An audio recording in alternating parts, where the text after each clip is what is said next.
Are you a Gen Z, a millennial, a Gen X, a baby boomer, or a senior citizen? Because depending your age, you might need a different type of dentist.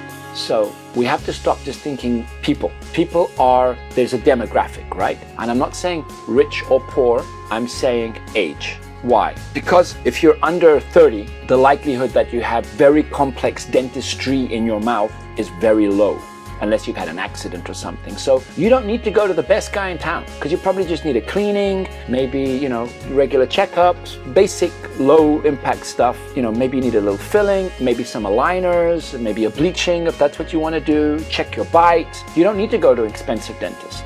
And if that guy says, look, you might need something a little bit more comprehensive, then you go up in the food chain. But if you have a lot of complicated treatment in your mouth, and you're unhappy with what you have in your mouth, then a single dentist, one guy, no matter how good his reputation is not what you should be looking for. You should be looking for a team. And I'm not saying a one-stop shop where each doctor works in his individual silo, but a team that actually has one guy at the helm that designs your treatment, that's the brains, and says you need to start here, do this. And there's like building a house. You don't start with bricklaying. You start with architecture, which is the thinking, the conceptualizing. Let's talk about this a little bit. Let's look at the engineering, how we're going to do this, and then only then you start building. And that's, of course, with the patient included. I'm a big proponent that patients should have a say in, and of course the costs have to be discussed and all of that.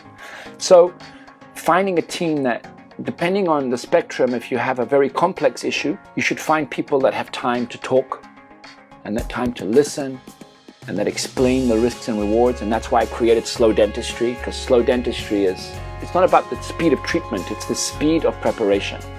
Don't rush into things, prepare things, because touching people's mouths is a very, very big thing. You shouldn't do it lightly.